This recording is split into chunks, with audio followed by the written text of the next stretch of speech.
Kita lihat di Yakobus. Yakobus tuh paling, kalau baca Yakobus, siapa yang pernah baca surat Yakobus? Puji Tuhan ya. Gimana rasanya kalau baca Yakobus? Kalau saya baca tuh selalu ditusuk habis-habisan. Aduh, Yakobus paling susah dah. Saudara, ini kitab paling luar biasa. Yakobus tuh adiknya Tuhan Yesus Kristus. Satu keluarga. Dulunya nggak percaya. Lihat pasal 4 ayat 1 sampai 4. Dari manakah datangnya sengketa dan pertengkaran di antara kamu? Berarti di gereja banyak juga seperti ini. Bukanlah datangnya dari hawa nafsumu yang saling berjuang di dalam tubuhmu. Kamu mengingini sesuatu tetapi kamu tidak. Kenapa? Lalu kamu membunuh, kamu iri hati tapi kamu tidak mencapai tujuan. Lalu kamu bertengkar, kamu berkelahi, kamu tidak memperoleh apa-apa karena kamu tidak punya. Oke, ayat 3 dia katakan, kamu berdoa juga, tetapi kamu tetap tidak menerima apa-apa karena kamu salah berdoa. Dengar, berarti doa kita bisa berdoa salah, makanya kita tidak dapat jawaban dari Tuhan, saudara. Kenapa dia salah doa? Kenapa dia salah doa? Sebab yang kamu minta itu hendak kamu habiskan untuk memuaskan hawa nafsumu. Yang kita minta dalam doa hanya untuk hawa nafsu kita. Saudara, berat. Makanya saya bilang kalau budak kitab Yakobus saja berat aja Yakobus. Kita tidak minta untuk yang benar, kita minta untuk hawa nafsu.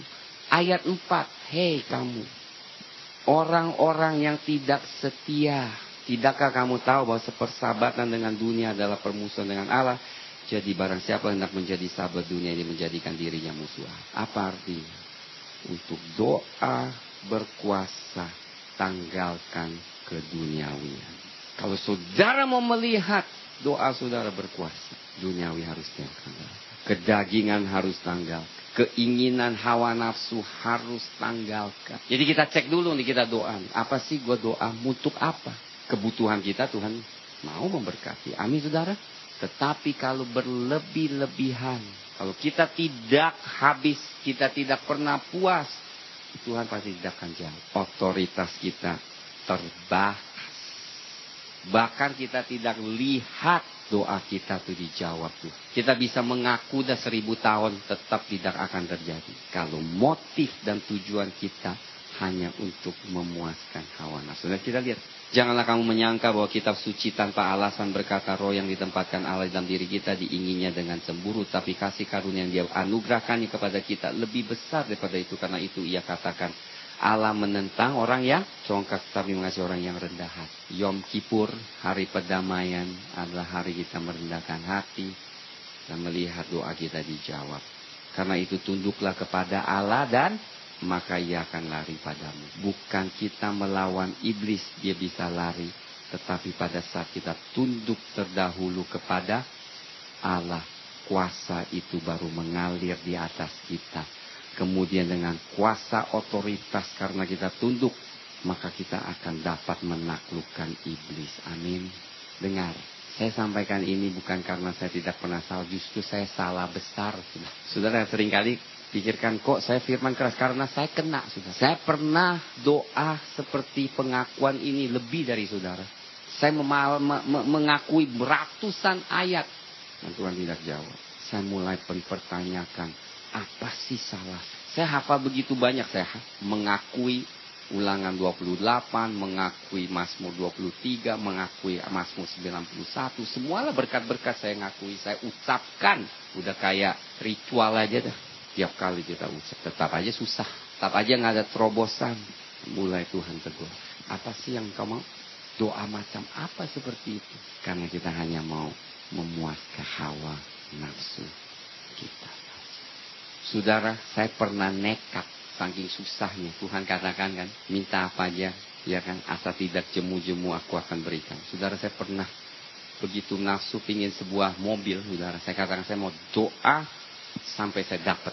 Belum saya doa, Tuhan katakan kamu jangan doa. Langsung lemes saya, jangan berdoa. Kenapa? Ada hal belum waktunya, tidak mau dia berikan kepada kita. Dengar baik-baik. Dia nggak sanggup berikan kita mobil. Sanggup. Dia bilang, lu naik dulu yang 20 tahun tuh. Cobain dulu dah segala kesusahan. Nggak ada mobil yang cuma 10, semuanya sampai 20 tahun. Udah bocor tuh mobil, mogok. Tetapi di sini saya bersyukur bukan karena saya tidak bukan karena pada saat saya bersyukurnya justru proses Tuhan yang melakukan dalam diri saya sehingga membuat kita seorang yang tanggung jawab. Amin, saudara. Tuhan harus proses. Waktu Tuhan percayakan kita sesuatu, kita harus jangan main-main gitu. Oh iya Tuhan, serius dengan apa yang Tuhan berikan atau percayakan kepada kita. Ini yang Tuhan mau, saudara. Sehingga membuat kita tuh orang yang tanggung jawab. Dan mulai setelah itu paradigma berubah, kehidupan berubah. Mulai saya melihat doa saya itu ada kuasanya. Dulu ini juga sama. Kita bisa mengakulah 1000 kali. Tidak akan terjadi. Karena dengar, Tuhan lebih mementingkan karakter kita daripada hanya memberikan kita berkat. Amin, saudara. Berkat tanpa karakter. Dengar baik-baik. Sudah dengar baik-baik hari ini. Berkat tanpa karakter tidak tahan lama. Sebentar habis lagi. Minta lagi, doa lagi, dapat habis lagi. Kenapa? Karena bejana kita tuh bocor.